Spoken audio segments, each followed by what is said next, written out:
Dress for the slide.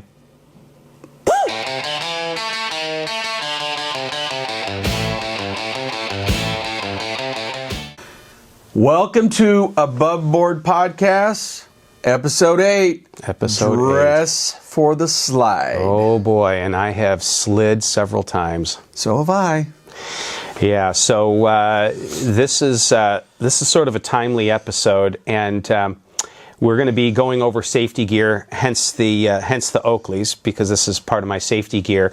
And this is just for those of you that have watched my YouTube channel, Tech Forum, which I don't recommend it. It's really not that good. But I did videos based on the ownership experience of my Tesla Model 3, and every video started by me taking my Oakleys, opening them up, and sticking them on, and then I'd start talking to the camera, and it became my thing, and it became a joke. I'd poke myself in the eye with them, or put them on them upside down. And anyway, so those of you that have watched my YouTube channel, this will be familiar. There you go. Anyway, so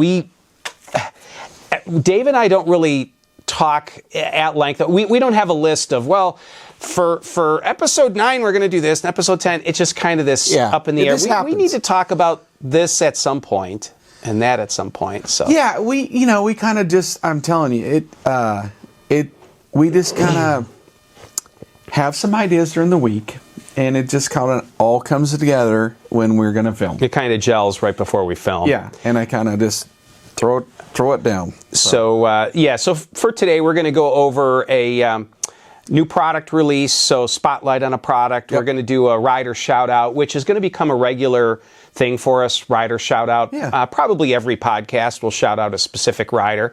We always let them know, get their permission and that ahead of time. Yeah. And and that's part of why I'm wearing this jersey. So we'll get to that during the rider shout out. So, but to start the day or start the podcast, we've got the new product highlight for the week, and that is my my new GT 12/8 tire size rails. Finally. So finally, yeah, it's been a while in coming, and part of that, and I touched on this, I don't know if it was last podcast or one of the previous podcasts, just about how product development is it's a lot of fun and it's great. The only real frustrating aspect of it has been rails, mainly because different tire sizes have become more popular. And right about the time we develop a rail for the most popular, say, BTG tire, which the first one was 11.5-inch Burris, was a little bit too big for our normal rails, so I went half-inch oversized to fit that tire. By the time those rails were ready, people were going for a couple different 12-inch tires, and also the Float Life then came out with their 12-inch, or they had announced that they were coming out with some 12-inch tires, and also Future Motion with the GTXL had their 12-inch tire. So I went from half-inch over length to 3/4-inch over length, which works great on the GTXL, also works with the Float Life 12-inch tires. But now the 12 by 8-inch tire has become a thing, and it rubs on the battery box and controller box with my 3/4-inch over rails. And I had some 1-inch over prototype rails from a while back that a couple people got a hold of and said that, well, the 12/8 tire clears on those rails. Now, that depends on PSI that you're running and that. So now I've lengthened the rails to 1-inch over, and to fit the 12/8 tire, but also gave a little bit more sidewall clearance and added some strength. So we'll go over those features now. All right, so I brought a standard, one of our Trust 357 standard length rails for the GT, and this rail happens to be magnesium. That's why it's gray. But I wanted to show the backside to begin with on these. So you'll notice obviously the length difference here. If I line this end up, you can see they're 1-inch over. Stock length is 27-inch. These are 28. So, but additionally, one of the main visual differences you'll notice is that these notches are omitted from these rails.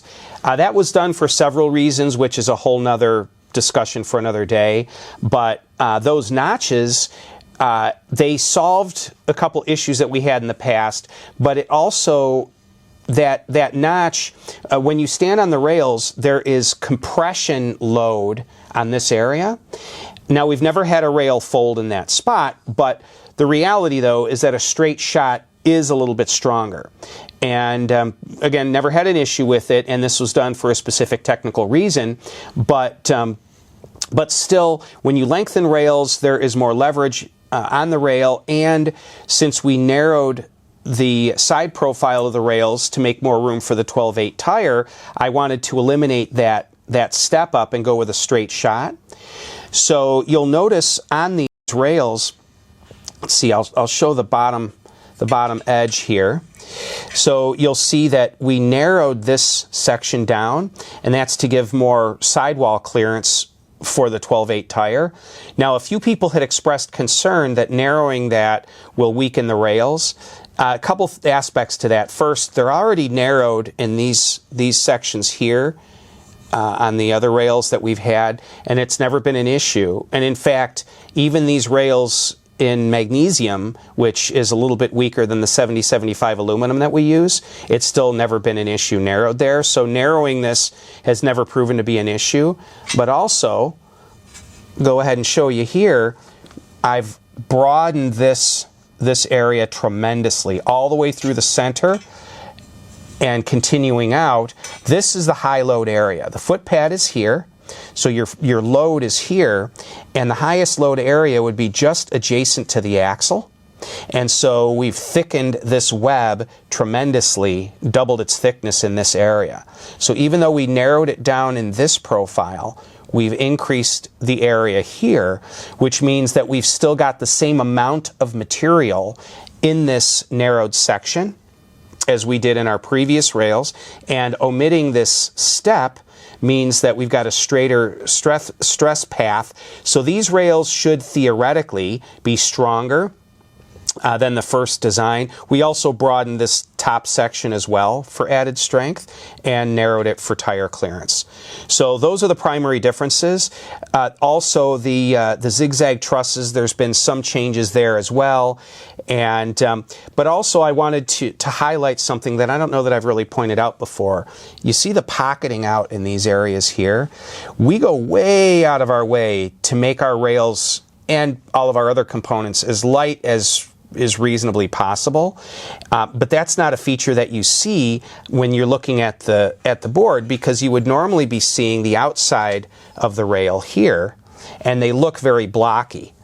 But again, when you flip it around and look at the inside, you can see that we actually hollow and pocket those areas out to save as much weight as possible. And this rail, let me flip this around so you can see it here. So this XL rail, even though it's an inch longer than stock GT rails, it's 10% lighter than a stock GT rail. And then in magnesium, these rails would be half the weight of a stock GT rail. So that is our product highlight for the week. The only other thing to point out is that this is in 357 orientation, which means 3.5 degree nose, 7 degree angle at the tail. But we are going to be offering this 12/8 BTG rail in 757, which is 7.5 degrees nose, 7.5 degrees tail. Just because of popular request, people have asked for that. So they'll be available in 357 and 757 flavors.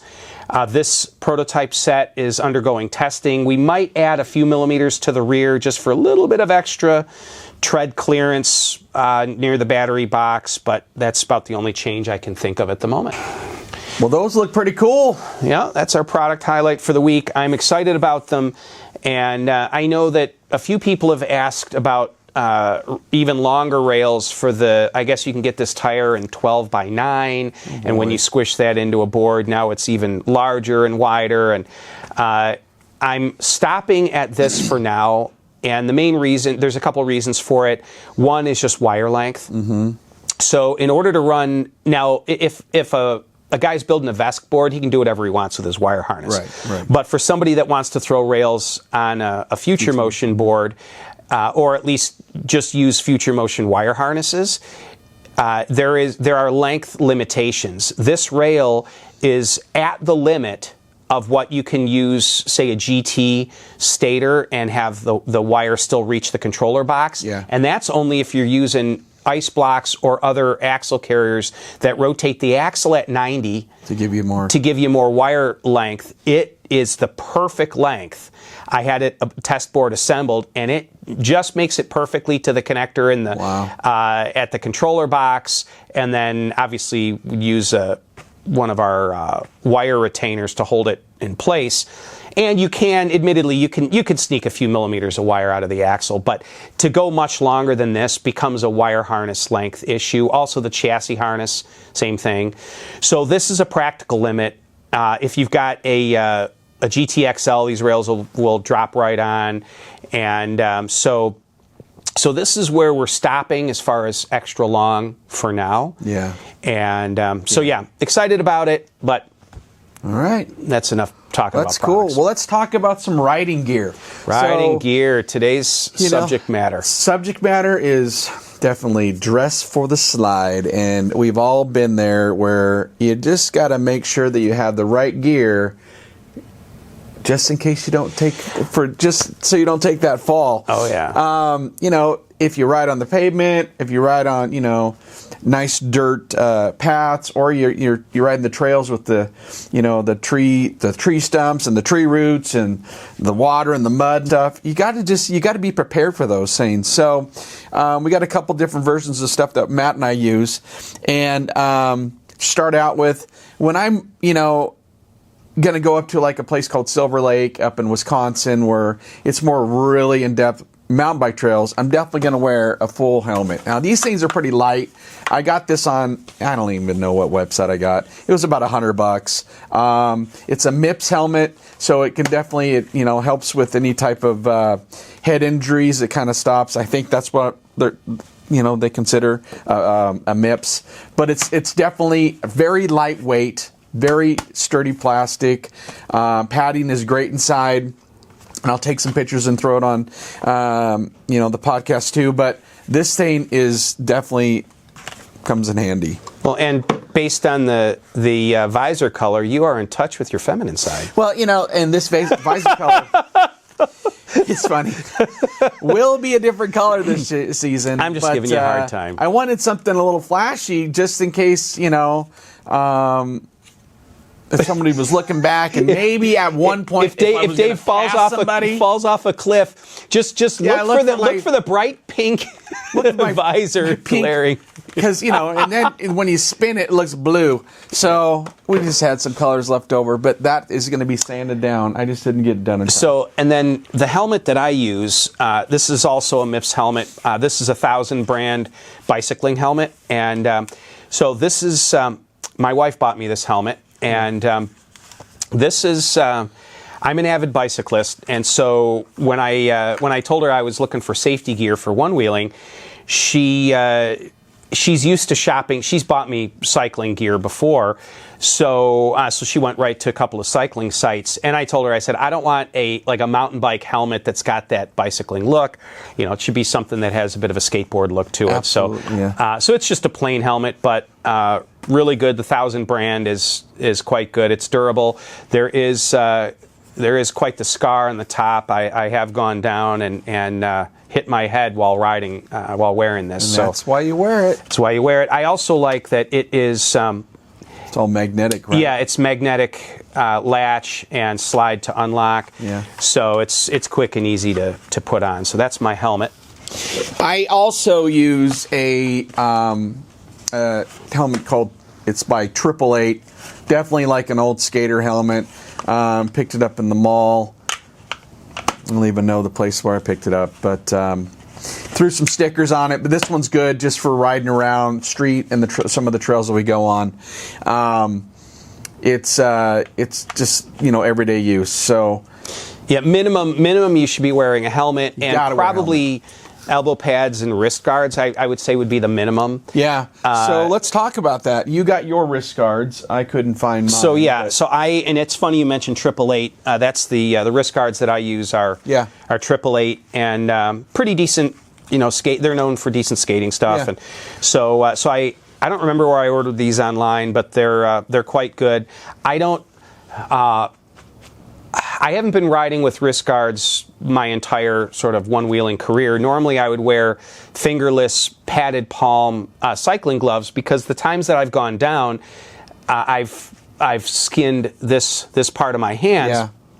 And so the cycling gloves worked well for that, but I also figure I'm probably pushing my luck, I guess you'd say, riding without wrist guards. So I use 888 wrist guards, and then for elbow pads and knee pads, I use same version for both my knee pads and elbow pads, which are Fox D30s.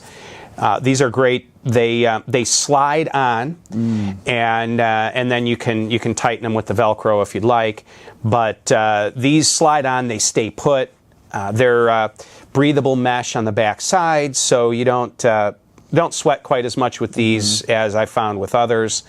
And so they do have replaceable pucks that are Velcroed on, and again, the elbow pads are identical, and they're labeled inside, right, and left. And I wear medium size, but Fox stuff is expensive, but the quality is really, really high. I used to be an avid dirt bike rider when I was in my teens, and so I had full Fox gear, and saved my bacon plenty of times, I got to tell you. They do come in handy, let me tell you. So, so what do you wear, Dave? So I picked some of this stuff. Sorry, right up. So I picked some stuff up on Marketplace, Facebook Marketplace. It's called 661.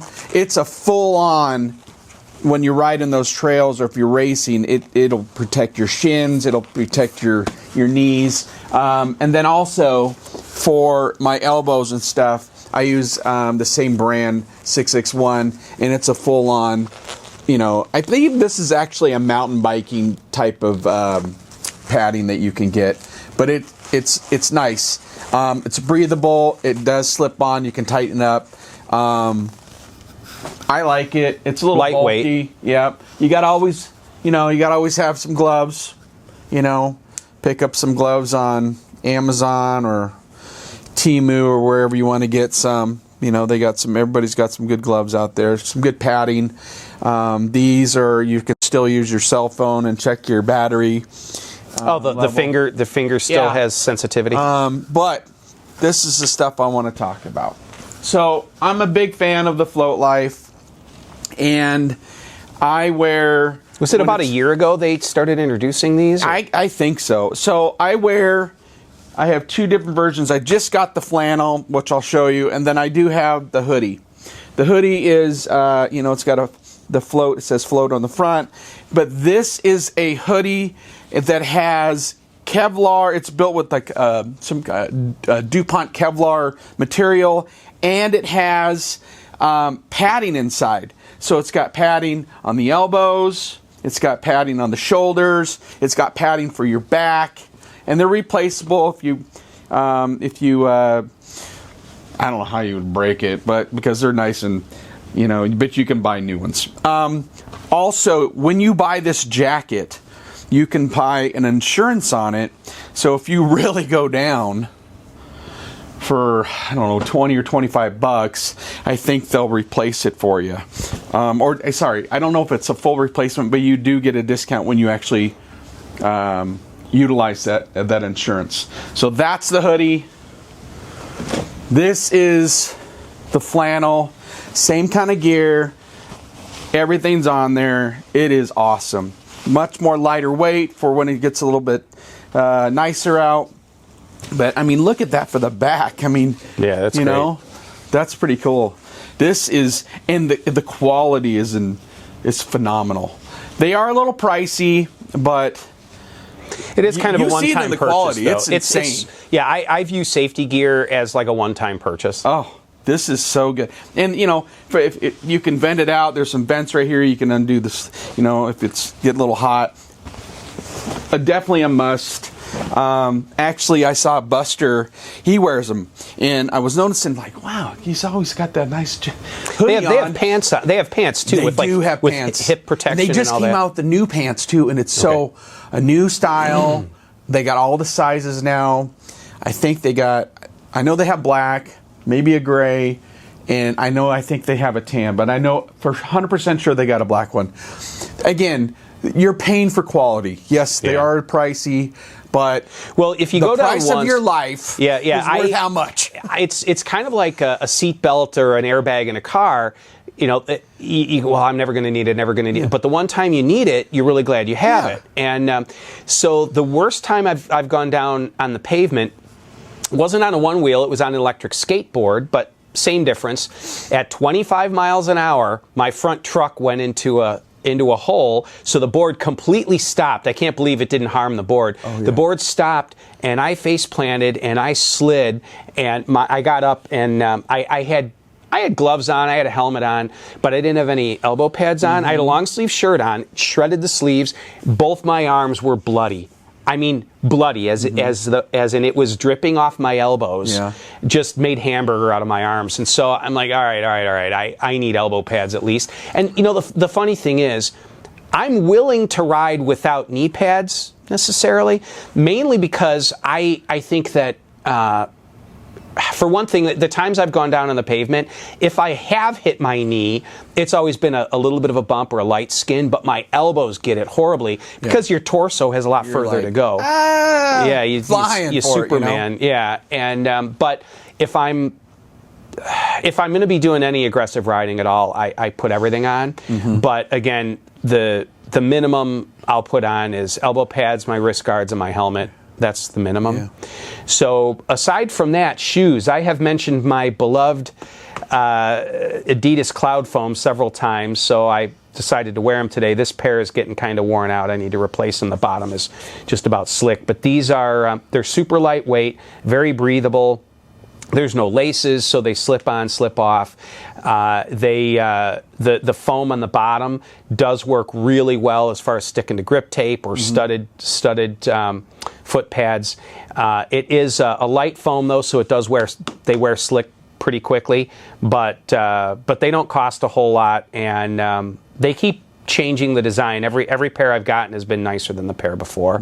So, and then I have a pair of Nikes that I don't remember what models that I wear as well, but these I like a lot. And then you wear Landed. So I wear Landed, 100% Landed. I did start out with the Vans. I do have a pair of Landed. I just haven't ridden with them yet. That's right. You got to get those and put them on. I started out with Vans. Vans were hurting my feet a little bit too much. I got Kyle Long was really pushing the Landed brand, so I ended up going to the Landed website, and they had some really good sales going on through the holiday, and I got a bunch of pairs, and I actually got some pairs for Christmas. So I'm stacked with Landed. I love it, and I actually wear them to work because they're so comfortable. They got a nice rubber around the toe area. They're very comfortable. They're almost like an old, Chuck Taylor kind of feel. Well, they're almost like what Vans were supposed to be, but. Yeah.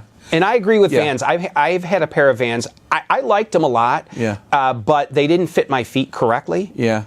And I think, nothing against the Van deal, but I just think, again, with Landed, you're paying for quality. They're not giving me anything, so I'm just telling you what I know about these shoes.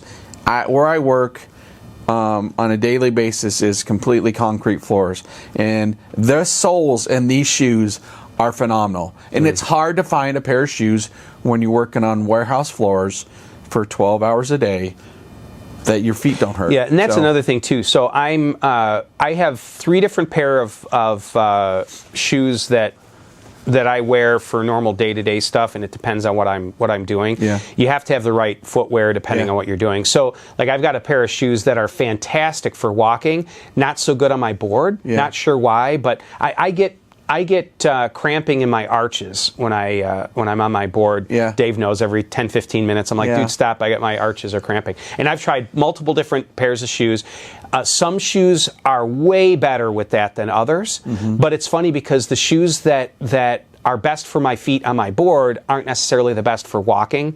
So I always tell people you should probably have a couple different pair of shoes. Find the pair that is great for riding your board, and if they're not as good for walking, don't wear them out. Save them for your board. That's the whole thing too. One of the I didn't show the grip, but this grip on the bottom it's a nice gumball grip, super grippy. With Matt's new foot plate that's going to come out, The studs. It's meant for the studs. Yeah, and that is one thing I will say. The cloud foams, so the studs, this is a really soft foam on the bottom, and I'm sure it'll work just fine on the studs, but I can actually feel each individual stud through these shoes. Most shoes I can't. So I'm not 100% sure. I may end up wearing cloud foams on my boards with grip tape and a different shoe on my boards with studded foot pads. I'll have to see. But yeah, and not much news just on the studded pads because someone's going to end up asking, I'm sure. The one prototype set I showed several episodes ago, I still have that one set. I did order, is it 12? I think it is beta prototype sets that have some changes to them and have the wider wings on the sides and that. And when I get those, there were a couple minor issues with the prototypes, hole alignment, couple little things. So we made those corrections, shaved a bunch of weight off, and then also I've been working on magnetic activation. Yes. And that hadn't been finished yet. So both myself and one other vendor are working on that. So anyway, yeah, those are coming to fruition. It's just nothing to show currently. I can't wait. But since you mentioned them, people are going to ask in the comments. So absolutely. I mean, I think that's definitely going to be a huge option for us especially if you got the tech rails of the rails, and you want, a foot plate that matches, like my racing board. I love it over there. That's going to be an awesome. Well, I think right now we're in the industry, the aftermarket industry is where it's at right now is the foot aspect. So, like we've been talking about shoes a little bit, but foot pads, the grip surface, foot holds, everything related to the feet. Keeping you there. Yeah, and this is something, it was interesting. Brad from OneWheel Parts and I had a conversation, a long time ago. I mean, 2 years ago maybe now, year and a half, 2 years, probably about 2 years ago. And we discussed this, and I told him, I said, this is the next big thing, is everything related to the feet. And so at that time, I recognized that we need an entire sort of foot system. And it's taken a long time to get there, but this is part of why I went to the all aluminum foot pads and now studded surface and foot holds, and I am working on different top hooks for the foot holds. That's been the one sort of hold back as far as the foot system has been the 3D printed plastic top hook. So I've got two different people working on that. And ultimately, I want to have a complete foot system. Foot pad with foot hold, the studded surface, the different side wings, different activation method and that, so that you can tailor the entire foot engagement or foot interface, the interface between your foot and the board. Yeah. And everybody sees it because the Float Life has their foot holds. They've always had a lot of different foot pads out there. And you've got all the different grip tape, people that are out there now, and so a lot of people kind of copying each other's designs and that too. Everyone's trying to figure out where the industry is going. Yeah, I mean that's one thing about those people that copy. It's been a thing for a while, but I think the reality though with the anything related to the foot is that since human physiology differs. There's not going to be any one perfect foot hold or perfect foot pad or perfect, surface grip, because, like I mentioned, for me, my arches cramp. I've had my doctor look at it. part of my physiology. He gave me some exercises to do, whatever, and it's a lot better than it used to be, but that's my issue. For other people, it's their feet fall asleep. Mine don't fall asleep. It's not an issue, but I've talked to other people that they're like, my toes fall asleep, my toes fall asleep. Right. So everyone's physiology is different. Also, what people find to be comfortable is different. And so that's why I think that there's not going to be any one foothold or any one foot pad or any one grip surface that's going to completely take over the industry. Yeah, no. Just because it's kind of like the reason why there's different shoes. Absolutely. I mean, my wife complains about certain clothing brands because, these clothes, you know, their sizes run large or the sizes run small or the shoulders don't fit right, you know, on this blouse I'm wearing or whatever. Mm-hmm. And I'm that way with jeans. Yeah. I have a relatively narrow waist, but my hips and thighs need a little bit more space, a little bit more room. So I wear 32 jeans, but I can't have 32 straight leg jeans because my hips and thighs won't fit into them. Mm-hmm. So, but if I put on 34s, the waist is too loose. So I end up wearing 32 relaxed fit. And, you know, so this is why any board sport, there's always going to be room for various companies that are working with the interface area. I mean, things like wheels or tires or whatever, that's fine. A wheel is a wheel, a frame rail is a frame rail, but a foot pad, man, because I've had people tell me, like with my foot pads, they love the perfect amount of concave. Other people are like, dude, it's not enough concave for me.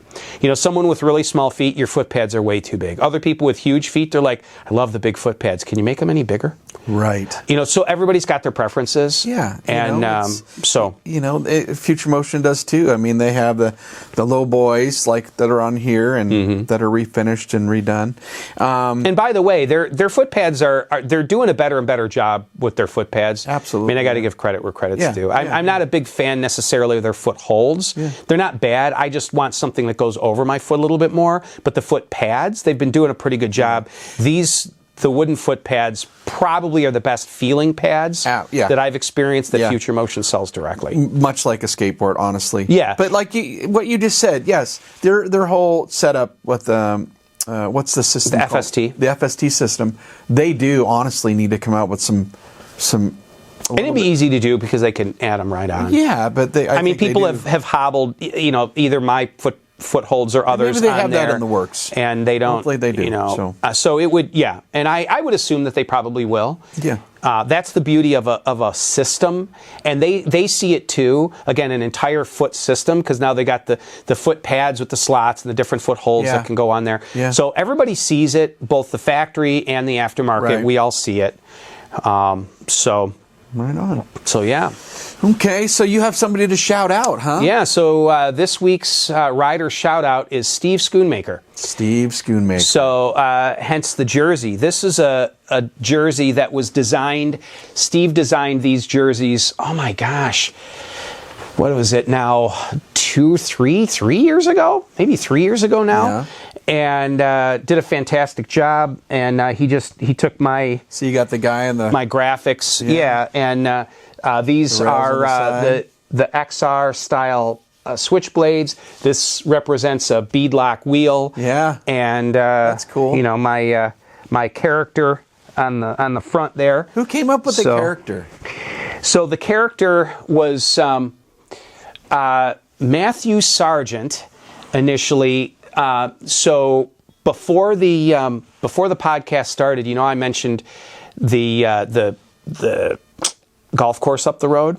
So that is the Sargent family. Oh. So Tom Sargent does a lot of my CAD work. Okay. So the Tom S. Yes, I see him on printables. Yeah, Tom S. He posts occasionally. So he did all of my CAD work for the Toe Jams footholds. He has done all of the CAD work on the new studded foot pads. Mm-hmm. Some of the initial foot pad shape was done by another CAD guy at one of the machine shops I use. And then Tom took that and did all the alteration to add all the studs. He designed the wider side wings. Oh my gosh, he did the CAD work for my cable retainer, both the plastic and the billet one. I mean, it goes on and on and on. He's designed a lot for me. He's the one that's been working on the boxes, battery and controller boxes. So he's perpetually busy. That's Tom Sargent. His brother Matthew is a professional artist, and as in professional artist, it's what he does for a living, and does a lot of character development and comic books, which are still a thing. Absolutely. So I reached out to Matthew Sargent. Well, it would have been 4 years ago now, because it was when Tech Rails had started, and I told him that I didn't just want graphics. I needed him to develop a character for me, and this is a bit of trivia. So before I give the name, I want you guys to pause the video and put in the comments section, be honest about this, who knows the name of my character? He has a first name, 4 letters, has a first name. So if you think you know the name of the character, pause the video and put it in the comments section below.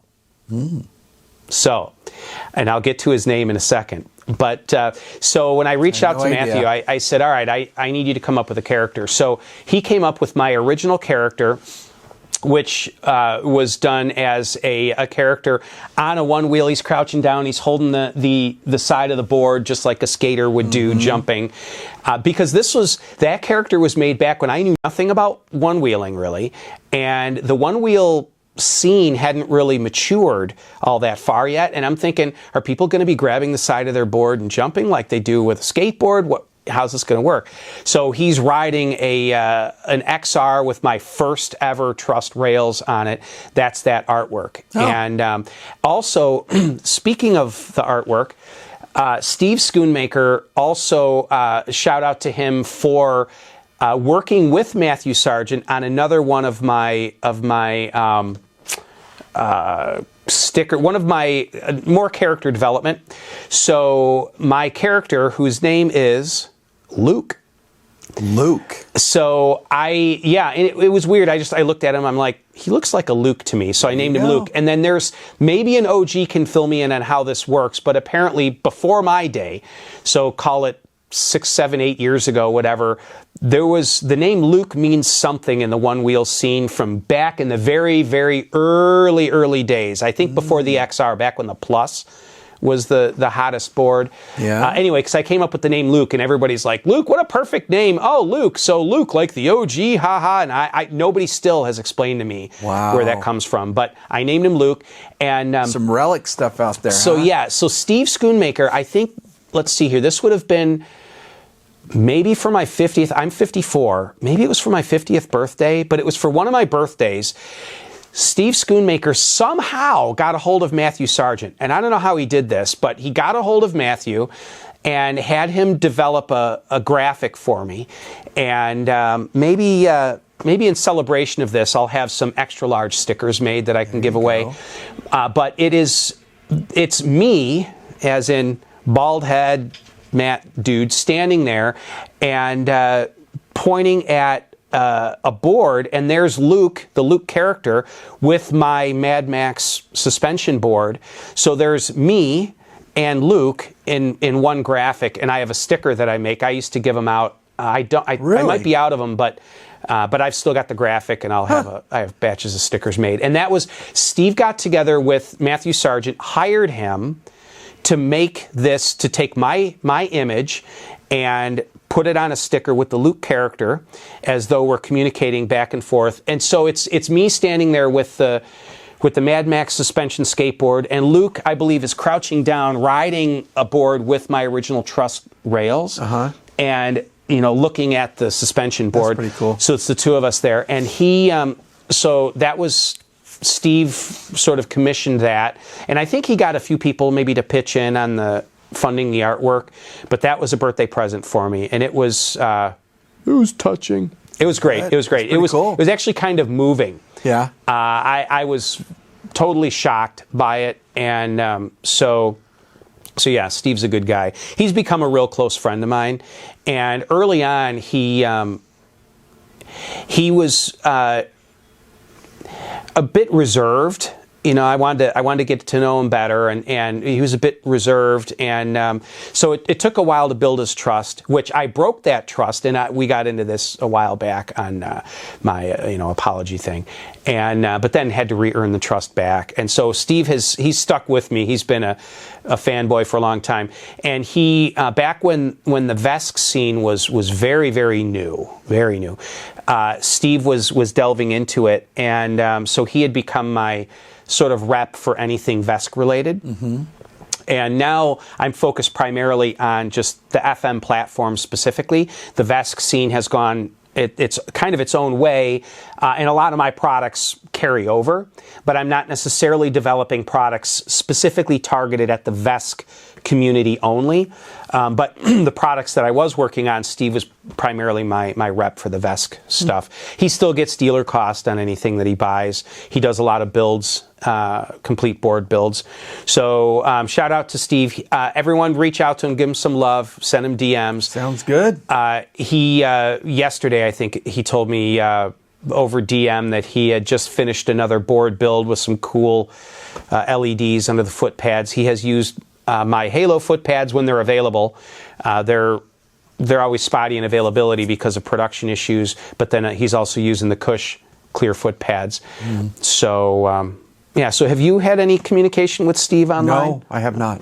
All right. I just seen him on his Facebook page and doing some stuff with lights and soldering and... And Steve, he's big on...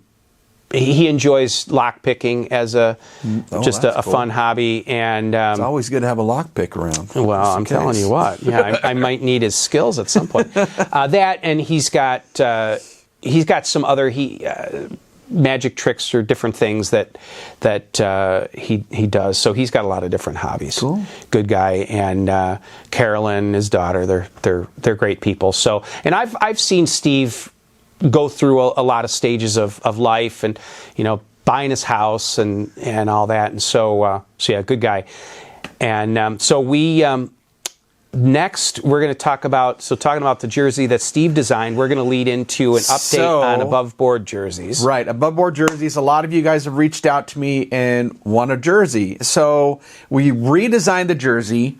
Got some vendors involved, got some approvals, and we're able to order. I got the final approval on. Do you have a design you can put a screenshot on, or not? I do have a or maybe even all in the comments views section that you'll see on the podcast. The jersey's going to cost $95, and I do apologize. It's a little high up there, but. And that's just our cost. That is not. We're not making any money on it. I believe these jerseys were $90. Yeah, these are a great company. It's good. It's good wear. The colors are great. Now this new jersey is going to be, and you're going to see we have OneWheel parts. We're going to have their logo on there. Mm-hmm. Of course, we're going to have Aboveboard. It's going to be a little bit bigger. We got Jeff McCoster. Yeah, you reached out to him. Float Life. We're going to have his graphic on there. We got Chillist. Kyle Wong. We got his approval. Well, who else we got? We got Ryan at Gripthane. We got Ryan's graphic out there. I reached out to the Chicago OneWheel group, and they offered up their graphic, so that's going to be on a sleeve. Okay. Landed? And we got Landed. So Landed, we got their graphic up there.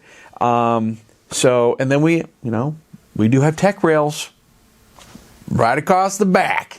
So this will have, if you want it, you'll have. There's an option to have your name up front or a nickname and your last name on the back. You can put anything on there if you want to have, Joe. And who knows on the back, whatever. You can put whatever you want. Here's the way it's going to happen. I'm going to put on the Aboveboard Facebook page. I will have a link to go to the Google form to fill out the information, or in the description of this podcast, you'll also be able to reach and fill out the form to submit your to purchase one. I take Zelle, so you'll Zelle me the money. I'll put on the form that you paid. I need to get the pricing. I need at least 15 people to order. So wait. I'll take one. Exactly right. You got one order. One order. I think it's going to fill up pretty fast. So yeah, I think so too. I've had a few people. Oh, and this is Dave's been working on this 100%. Yeah, so don't send me DMs on it. I won't have any answers for you. Again, you can reach me at Aboveboard Podcast at gmail.com. You're going to have my phone number is going to be in the description too for the form. Once you put on that, you can give me a call. It's just we're super excited about this. Yeah, and I think I'll have some Aboveboard stickers made also. Awesome. And I can start throwing them in with people's orders. Awesome. So I'm already connected with sticker companies, so that'll be easy to do. Yeah, and I think moving forward, I when it comes to anything apparel related, apparel is kind of an interesting thing. John Appiola, great guy, he did all my shirts. And phenomenal. Sweatshirts. Sweatshirts. And those things are good. The hoodies and the t-shirts. It's all high quality stuff. Yeah. But apparel is interesting stuff because there's the one style shirt, a bunch of them sold right away. A couple of other style shirts haven't sold any. I've got a couple boxes full. And apparel, it's hilarious. Like I'll sell a bunch and then nothing for a long time. Yeah. So this is part of why with this podcast doesn't generate any revenue. So this is why we need people to order, because it's not, you know, apparel is, it's not something we're going to order and just hang on to. And again, I think that we should be able to easily fill 15. I think I got at least 15 people that reached out to me. So, maybe we can look at doing some sweatshirts and some t-shirts for Aboveboard too. Yeah. With the vendors. With John. It'd be cheaper. Jerseys are expensive partly because it's I don't even know how they even do this. Whereas with normal like t-shirt and hoodie work, that's silk screened, and so that's silk screen paint put over an existing jersey or an existing shirt. Whereas jerseys are a special material that is then printed right on the printing process. So it's a different deal. So normal just t-shirts or hoodies wouldn't be $95. No, like a typical t-shirt would probably be $20-$25 like a normal t-shirt would be. So again, you're going to see that. So hopefully. Let's get those orders in. And then I believe I was looking on this morning when I was finalizing everything. It will probably take, hopefully, let's just say this. If I were to get, by tomorrow, I got 15 people, everybody paid, and we submitted the order. I believe it said I could have those jerseys by April 19th. So it does take a little bit to get them. So about a month. Maybe a month and a week. So it's nothing that's going to happen in a week. So that's that on that. And now, we had this contest going on with Grip Thane with some grip tape. We talked about it on episode 7. And one of the things you had to do was submit an email to us at aboveboardpodcast@gmail.com, and we got a handful. I think we got 10 total, but one really stuck out to us, and it was from Blenson Calderon. Yeah. It was a touching email. Yeah, and we both picked it. We were reading through the emails. I'm like, I like this one. Yeah. Dave's like, yeah. So I mean, I'm not going to read the email to you. It's kind of personal, but Blenson. You're going to be getting a DM from me today, and I'm going to reach out to you. And Ryan at Grip Thane has some codes for you to use, so you can get some free grip tape and put it on whatever board you want. So again, we have super cool. We have some other giveaways coming as well. A couple vendors have. I've reached out to a couple other vendors who have said yes. So OneWheel Parts. They're going to be doing a giveaway, not specifically for grip tape. They're going to be giving away a discount code that to use to be putting toward product, anything you want to order off their website. And Jeff McCosker said the same thing from the Float Life, that he's willing to give a discount code. So we will be featuring OneWheel parts product as well as a Float Life product in upcoming episodes, so you can look forward to those. I'm sure there'll be other giveaways. Yes, I will do Tech Rails giveaways too. Like I said, I've got a bunch of shirts, but I've got other products. I've got different things that I can give away. This is one thing it's neat is that yes, we're doing giveaways, and thank you again for the companies and people that are doing this for us and giving us items to give away. But it draws to their websites, and it helps them out too. And they might have something that you've been thinking, where can I find that item for my board? And they have it. So that's the cool thing about it. From grip tape to going to getting Chillis items from Kyle Wong. That was awesome. He was our first one. He sent stuff that was his own idea to send it to us. We didn't solicit him for that. He started the shout out. Yeah. It was him. Kyle, shout out to you. That was a great thing. Yeah, Buster was our first shout out, which, by the way, he has messaged me while we've been sitting down. Yeah, he's got his stuff. Buster has become a good friend. I will say that he's awesome. We've been talking a lot. Yeah. He's a good guy. We were chatting last night. So he definitely just got some stuff from you. So yeah. Oh yeah. I mean, I was not trying to get a bunch of sales from Buster, but he's all of a sudden become. I think he realizes that super excited. Yeah, him and his wife Sherry, they're going to be. I think they're going to be all decked out in tech. Plus, I want to talk to him about fitness stuff. The guy's strong as an ox. If you notice when he does his handstands, but he'll press from a handstand down all the way down to like his knees onto his elbows and press back. I've tried it, not on my OneWheel, just on the floor. I can do a handstand, but I can't. No. I'm like, holy cow! I get halfway down and I crumple. Well, I'll tell you what. Strong as him and I talked about it. I do not think he's going to be able to do handstands if he ends up getting your foot plates, the new ones later on, because of the studs. Yeah, he and I were kidding about that. I'm like, dude. Yeah, I think he might have to give up that sport if he gets those. We could do something really cool though. Since 3D printed grip tape is a thing, maybe grip tape that's got like an inch tall, but recesses for his palms. Ryan, are you listening to this? There you go. Set up a board just for the handstands. Ooh, that recesses for that would be cool. Maybe with Buster's logo on it, because he does have his little graphic. That's cool. So, yeah, that would be a cool thing. That would be pretty cool. Hint, hint. Let's go. Okay.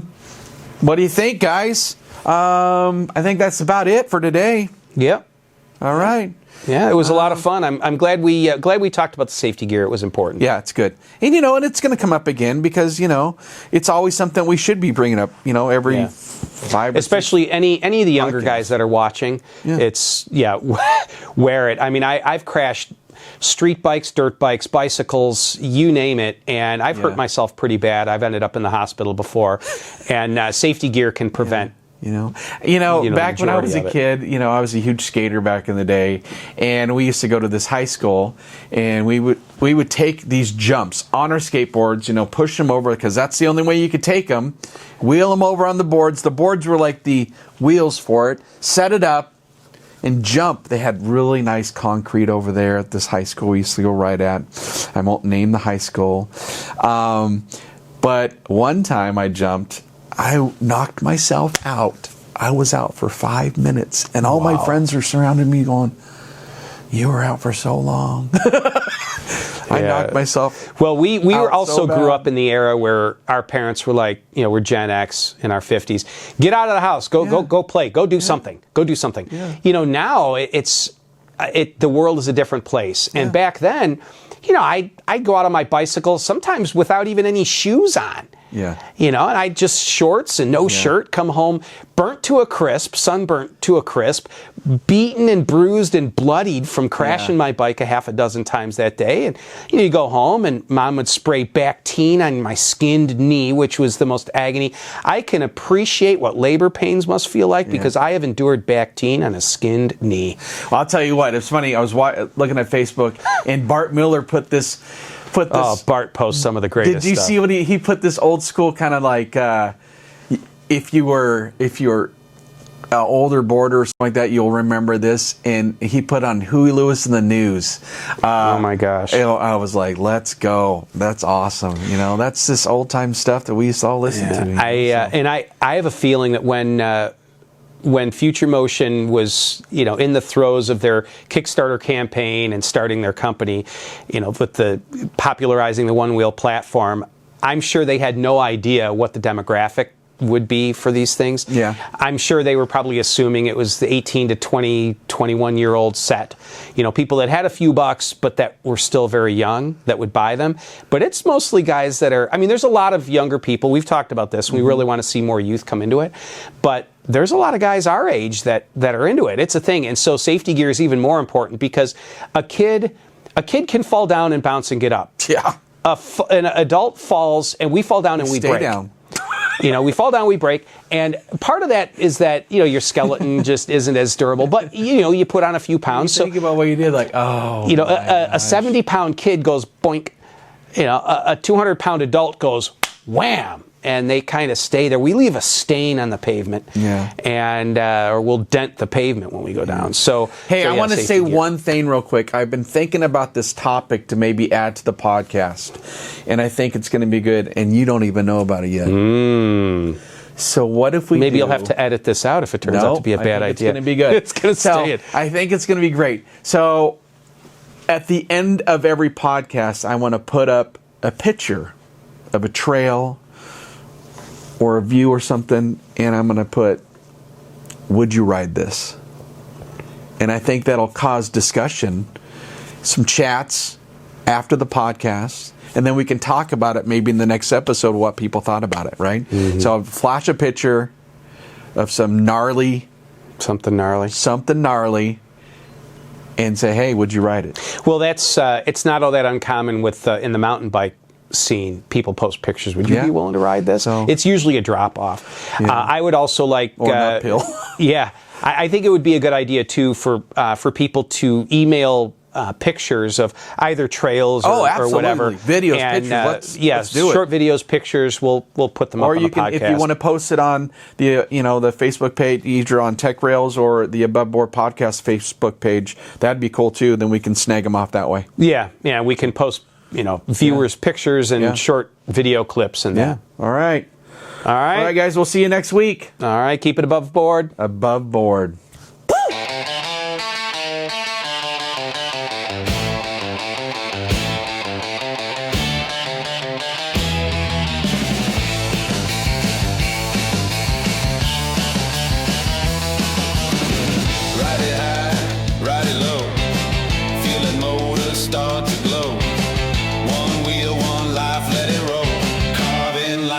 Chasing soul.